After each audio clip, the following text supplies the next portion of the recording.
did really well, and they should have scored early, way before the Haaland goal as well. For Carlo to put the front four, we were not sure on Monday, were we, if he was going to play all of Rodrigo, Vinicius, Bellingham, and Mbappe together. He did, with that makeshift defense, who even he said like they'd never even trained together, all of them. So Valverde right back, and Mendy left back, Asensio and Tchouameni in the center. And they started really well. And then after 50 minutes, I thought, okay, yeah, we will have a good game. I felt the rest was really disappointing. And I know in the end it's a 3-2 win. I know there's a lot of goals. They had chances. I just thought the level of both teams, especially Manchester City, was really average. Okay, I chalked that up. We saw the mistakes, right? Yeah, we saw the mistakes, the individual errors that happen in the game, and these are phenomenal players. We're not accustomed to seeing that. Not used to, for sure. I chalked it up a little bit to the occasion that these guys are still humans, and I'm not a big intangibles guy, a big sort of confidence guy, but when you've had a lot of strife, and Manchester City certainly have had a ton of strife, I think even stars develop that little bit of insecurity, that little bit of conservatism, which can lead you to make a mistake, because sometimes a tentative option, sometimes when you think about something too much at that level with that quality on the pitch, it's not the right decision.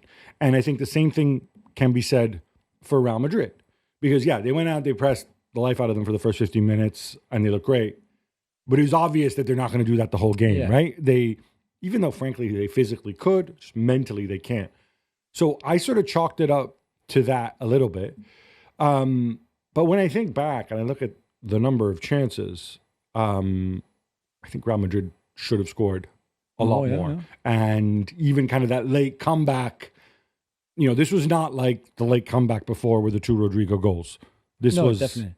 Yeah, I think they were unlucky to be 2-1 down. I mean, I don't know what Dani Ceballos is trying to do on Phil Foden. It's definitely a penalty. There's not even a debate. I think he was trying to foul him outside the box, frankly.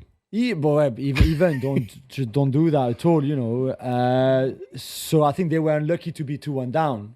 And whether they stay calm, whether they knew that they had this in them to do those comebacks, I don't really believe in that anyway, this kind of Real Madrid. The miedo escénico? Yeah, we always come back. And I don't really believe that. I believe that they were the better team, even if they were themselves not that great, but they were still the better team. And that they were always going to have a chance to score, because Manchester City threw a game away. They've thrown games away all season long. They can't manage a score. They can't manage a game. They can't see out a game. Where is their football IQ? I don't know. It's disappeared. It's gone to the bin. It's gone there's the river in Manchester, in the sea. I don't know where it's gone. I believe it's the Moss River. The canal. Where is the intelligence? I don't understand how they can make a mistake like the second goal they give away, the third goal they give away. It's beyond me how this team is just disintegrating in front of our eyes, just like this. And Pep Guardiola, I don't even know where the real Pep Guardiola is. This is not him.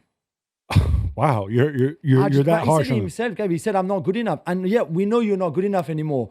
But really, surely there's a point where you can't keep doing nothing and just being a victim and not being active in your games. This was ridiculous. I would push back on the fact that he did nothing. I think he made some choices that I thought were a little bit unusual.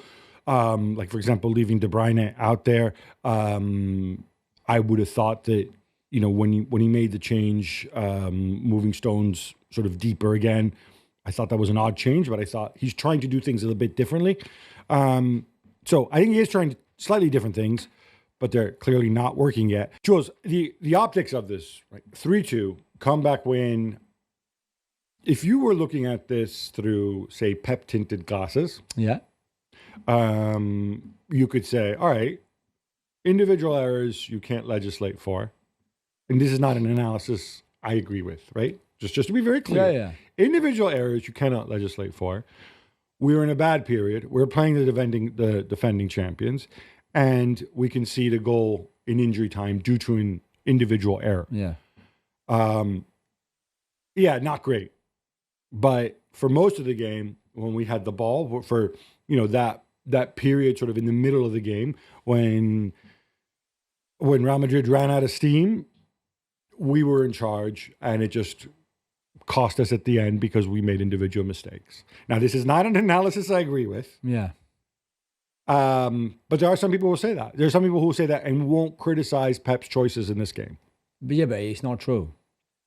Maybe when they were 1-0 up, but they were under pressure. Mbappe should have scored 2 goals. Bellingham should have scored a goal. Vinicius hit the crossbar. 2 individual errors and the wonky Mbappe goal, which, Yeah, true. Okay. No, but the expected goals before the Haaland penalty is 0.65. I think. he like Joe, So they could have had 3 goals before the Haaland penalty in the start of the second half. Yeah, and Right. and so City were not creating enough with the ball. There was point where they looked like even on the ball they were not really sure what to do and where the danger would come. It needs an amazing, I think, piece of play from Gvardiol for them to score that first goal, because he's at the start of it, the way he recovers the ball. Yeah, then it's a great Grealish pass, and then he chests it down to Haaland for his finish. But without Gvardiol playing at that kind of level, they don't even create that first chance and they don't even score that goal. And by then they could have been 2-0 down. I'm a little bit too down on City. I don't know. It's just that we've been waiting every week. Okay, they're going to get better. Let's see. The fact is, Gabby, that every time they play a decent team, they collapse. They don't win. We're going to say it again. In the Champions League so far, who have they beaten? Slovan Bratislava, Dinamo Zagreb and Club Brugge. And that's it. That is it. In the league, who have they beaten now of the top teams? Okay, early on, they beat Chelsea when our friend Robert Sanchez, but they don't. They struggle against Arsenal. They're struggling against Liverpool. They're struggling against Newcastle. They are not that team anymore.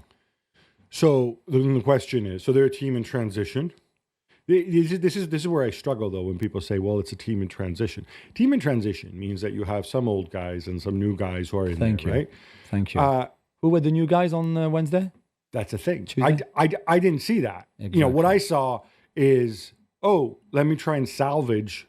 Jack Grealish, who will go down as one of the, I think, worst signings in history, right? For Manchester City. Maybe that's a bit harsh. But no, I see what you mean. Well, they won the treble with him, and he was a big part of that treble winning team. It's still 100